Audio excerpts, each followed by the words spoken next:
پھر اے نبی ہم نے تمہاری طرف وہی بھیجی کہ دین ابراہیم کی پیروی کرو جو ایک طرف کے ہو رہے تھے اور مشرکوں میں سے نہ تھے۔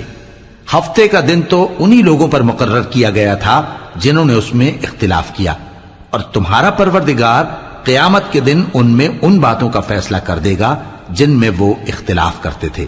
اے پیغمبر لوگوں کو حکمت اور نیک نصیحت سے اپنے پروردگار کے رستے کی طرف بلاؤ اور بہت اچھے طریق سے ان سے مناظرہ کرو۔ جو اس کے رستے سے بھٹک گیا تمہارا پروردگار اسے بھی خوب جانتا ہے، اور جو رستے پر چلنے والے ہیں ان سے بھی خوب واقف ہے۔ اور اگر تم ان کو تکلیف دینی چاہو تو اتنی ہی دو جتنی تکلیف تم کو ان سے پہنچی، اور اگر صبر کرو تو یہ صبر کرنے والوں کے لیے بہت اچھا ہے۔